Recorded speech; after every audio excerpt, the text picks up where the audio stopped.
नमस्कार, मी पूनम पाटील. माझ्या मिनी ब्लॉगमध्ये पुन्हा एकदा आपले स्वागत आहे. पार्थ अंघोळीला गेला होता तोपर्यंत म्हटलं सोफ्याचे कव्हर नीट करून घ्यावा.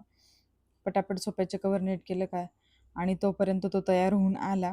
लगेच त्याने देवाच्या पाया पडल्या आणि माझ्या पाया पडल्या. पार्थ रोज देवाच्या पाया आणि सर्वांच्या पाया पडतो. पार्थला मी सोडून आल्यानंतर मला बेडशीट चेंज करायची होती. लगेचच मी बेडशीट चेंज करायला घेतली.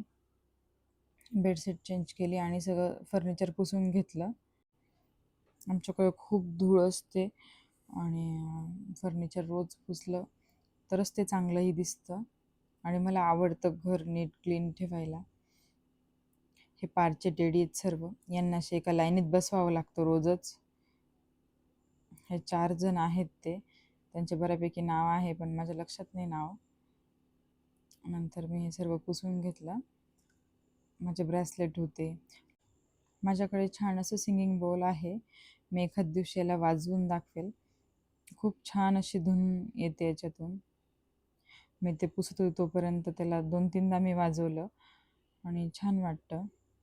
नंतर सर्व फर्निचर क्लीन झाल्यानंतर मी गेली फ्रीज पुसायला. फ्रीजला रोज इतके हात लागत असतात त्याच्यामुळे रोज क्लीन करावंच लागतं त्याला. आणि बघा किती छान असं क्लीन केलं आहे मी. नंतर माझा हॉल इतका सुंदरसा दिसत होता.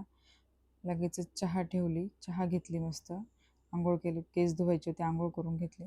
जेवणामध्ये होता आज दिलपसंदची भाजी. इकडे मराठवाड्यामध्ये दिलपसंद म्हणतात आणि आमच्याकडे खानदेशमध्ये मस्त शब्द आहे ढेमसं, गोल भेंडी.